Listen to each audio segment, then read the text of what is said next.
Nos encontramos en el Consejo Municipal con docentes que han venido a manifestar en contra, digamos, de la situación que está viviendo a escala provincial. Bueno, principalmente, ¿qué es lo que se debatió con los concejales luego de la sesión?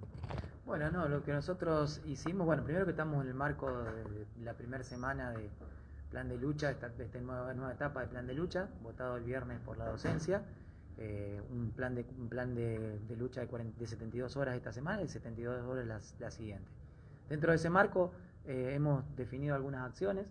En la de ayer nos hemos autoconvocado en la Plaza 25 de Mayo para hacer un cartelazo y una asamblea abierta en la cual participamos, bueno, quienes somos parte de 4 de abril, pero también docentes que se acercaron de distintas escuelas, donde estuvimos charlando sobre la realidad, fortaleciendo, obviamente primero fortaleciendo nuestro plan de lucha y viendo qué otras acciones íbamos a hacer, y bueno, surgió la posibilidad de venirnos al Consejo Municipal, porque otros docentes en otras ciudades se autoconvocaron e hicieron los planteos de los consejos municipales. Nosotros somos docentes y ciudadanos de la ciudad de Rafaela que estamos atravesados por una problemática terrible como es el descuento, o sea, la extorsión de un gobierno descontándonos de nuestro salario, y somos trabajadores que vivimos de nuestro trabajo y de nuestro salario. Imagínense ese contexto. Dentro de ese marco que fue definido ayer, presentamos una nota formal en la mesa de entrada del Consejo Municipal para ser atendidos. Ingresamos algunos de nosotros para que en el Consejo se visibilice esta situación que estamos atravesando. Y bueno, resulta que ahí nos enteramos que acá iba a ser tratado, que fue tratado, una declaración respecto al Consejo, así que fuimos partícipes de eso. Cuando terminó la audiencia del día de hoy, bueno, tomamos la palabra planteando algunas cosas que nos parecía que era muy importante que debía tener en cuenta el cuerpo, ¿no? Hugo, eso le quería preguntar. Al finalizar la sesión, ustedes dejaron en palabras cómo es la realidad. Por favor, ¿podés comentarlo? Sí, acá bueno, quienes estuvimos presentes, lo que estamos haciendo es una descripción de que, bueno, aparte de lo que vamos a estar pasando, o sea, nosotros vamos a tener un descuento de alrededor de 30.000 pesos en el próximo salario. Imagínense lo que para un trabajador, bien la compañera planteaba, la mayoría son docentes, mujeres, ¿sí? Casi el 90% del colectivo docente son mujeres, muchas jefas de hogar, o sea, con una familia a cargo. Imagínense lo que es 30.000 pesos. Yo quiero que nos detengamos en eso porque es central. Acá somos todos trabajadores los que estamos y obviamente entendemos lo que sucede si nos sacan arbitrariamente 30.000 pesos. Bueno, a pesar de esa extorsión, esta semana un 99% de acatamiento del paro es muy fuerte. Yo les decía recién a los concejales, hablábamos de eso. Hay un nuevo dato, la docencia se plantó, ¿sí? Ante la extorsión, hubo operaciones de prensa, afuera del gremio, o sea, afuera de nuestro colectivo, dentro de nuestro colectivo para dividirnos, o sea, todo eso fue superado y hay un 99% de acatamiento de la medida de fuerza. ¿Se sintieron escuchados por el cuerpo legislativo aquí?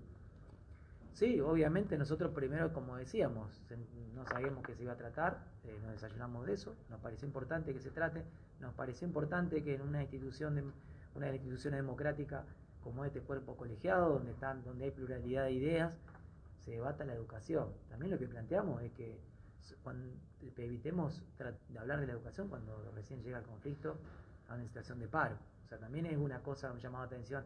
Nosotros también hacemos un llamado de atención y lo que necesitamos de este cuerpo es que se interpele al Poder Ejecutivo respecto, porque no estamos en igualdad. Hubo un debate sobre si estamos en igualdad de condiciones el gobierno y la ANSAFE. En el texto que sale de la declaración se llama al gobierno de la provincia y a ANSAFE. Nosotros estuvimos todo el tiempo pidiendo que se reabra la paritaria desde julio, cuando empezamos a tener problemas serios con nuestro poder adquisitivo. Había tramos que habíamos firmado, lo que solicitábamos era que se corran esos tramos. El gobierno de la provincia de Santa Fe caprichosamente esperó hasta septiembre, cuando en realidad hay un legítimo reclamo, ¿sí? Los trabajadores, no solamente los docentes, los trabajadores en general en nuestro país están sufriendo este embate del brote inflacionario. Entonces era legítimo lo que estábamos planteando. También marcaron un poco la realidad de las diferentes escuelas de la zona y de los alumnos, por ejemplo en la pandemia que no contaban con tecnología. Sí, por ejemplo, bueno, Alejandra había hecho un buen planteo respecto a eso. Sí, que nosotros los docentes nos pusimos la escuela al hombro por pertenecer justamente a un contexto social desfavorable, o sea, que no tiene los mismos accesos que otro contexto. Nuestros alumnos no contaban con los recursos tecnológicos que la mayoría de otros chicos sí tenían, y nosotros los docentes preparábamos las clases en nuestra casa y después se la llevábamos, cuando iban a buscar los bolsones de comida se la dábamos, o muchas veces también he visto mis compañeras docentes iban con su bicicletita a llevarle las actividades a los chicos impresas.